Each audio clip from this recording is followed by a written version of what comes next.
Sudah seminggu ini, suasana di rumah kami terasa sangat berbeda. Ibuku yang biasanya ceria dan gemar memasak sarapan, kini berubah menjadi sosok yang pendiam dan sering melamun di sudut ruang tamu yang gelap. Aku mulai merasa ada yang aneh.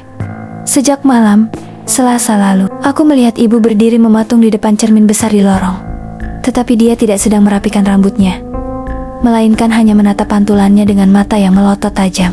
Ketika aku memanggilnya, ibu tidak menjawab. Dia hanya menoleh perlahan dengan gerakan leher yang patah-patah, lalu tersenyum sangat lebar hingga sudut bibirnya seolah menyentuh telinga. Ayah bilang, ibu hanya sedang kelelahan karena kurang tidur. Namun, aku tahu ada sesuatu yang lebih buruk dari sekadar rasa lelah yang sedang menghantui ibu di rumah ini.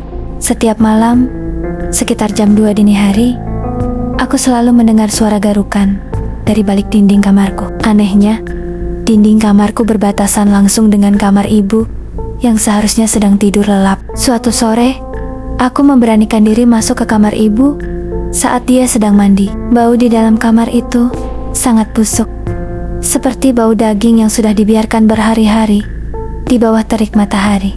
Aku mencoba mencari sumber bau itu dan menemukannya di bawah tempat tidur. Di sana terdapat sebuah piring berisi daging mentah yang sudah dikerubuti lalat hijau, lengkap dengan taburan tanah kuburan di atasnya. Jantungku berdegup kencang saat mendengar suara pintu kamar mandi terbuka. Aku segera bersembunyi di dalam lemari pakaian ibu yang pengap dan gelap gulita. Dari celah pintu lemari, aku melihat ibu keluar hanya dengan lilitan handuk. Namun, kulit punggungnya tidak mulus seperti biasanya. Ada garis jahitan kasar yang memanjang dari leher hingga ke pinggang. Ibu duduk di depan meja rias dan mulai menyisir rambutnya yang rontok dalam gumpalan besar. Dia bergumam dalam bahasa yang tidak pernah kudengar sebelumnya. Suaranya berat, seperti suara dua orang yang berbicara bersamaan. Tiba-tiba, ibu berhenti menyisir dan mengendus udara di sekitarnya. Dia memutar kepalanya 180 derajat ke arah lemari tempatku bersembunyi sambil berbisik, "Aku tahu kamu di situ, Nak." Aku menahan napas sekuat tenaga, menutup mulutku dengan kedua tangan agar tidak berteriak. Untungnya, ayah tiba-tiba pulang dan memanggil ibu dari lantai bawah, sehingga perhatian ibu teralihkan.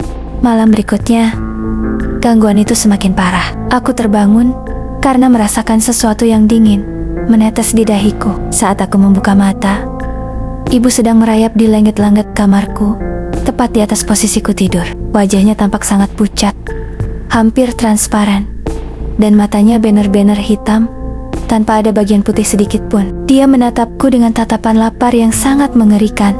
Aku segera melompat dari tempat tidur dan berlari menuju kamar ayah. Namun, saat aku membuka pintu kamar ayah, aku menemukan ayah sedang duduk di lantai sambil mengunyah daging mentah yang sama dengan yang kulihat di bawah kasur ibu. Ayah menoleh padaku, tetapi matanya kosong. Dia berkata dengan suara datar, "Ibu bilang ini enak. Kamu mau coba juga?" Aku sadar bahwa rumah ini sudah bukan lagi tempat yang aman bagiku. Aku mencoba lari ke pintu depan, tetapi semua pintu dan jendela sudah terkunci rapat dari luar. Tidak ada kunci yang menempel, seolah-olah rumah ini memang sengaja dikurung untuk menjebakku. Aku bersembunyi di dapur, mengambil pisau pemotong daging untuk perlindungan diri. Di sana, aku menemukan sebuah foto lama di bawah meja makan yang memperlihatkan ibu yang asli sedang tersenyum.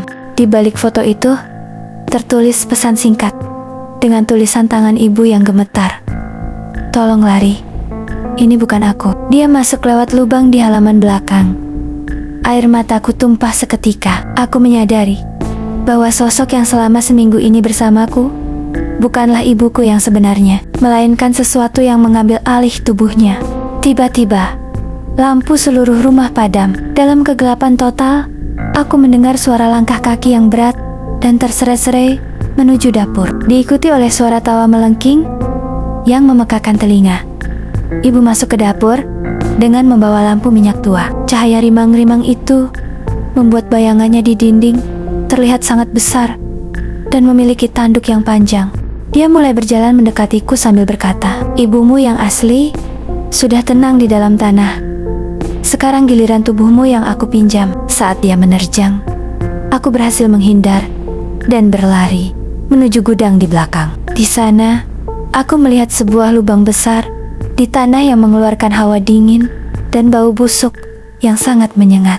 Di dalam lubang itu, aku melihat tubuh ibuku yang asli, terbaring tak bernyawa, dengan posisi yang sangat mengenaskan. Aku jatuh terduduk, menyadari bahwa aku kini benar-benar sendirian menghadapi makhluk itu. Sosok itu berdiri di depan pintu gudang, menutup jalan keluarku. Dia tersenyum dingin dan mulai melangkah maju. Sementara aku hanya bisa meringkuk di samping jasad ibu, menunggu giliran kegelapan menjemputku.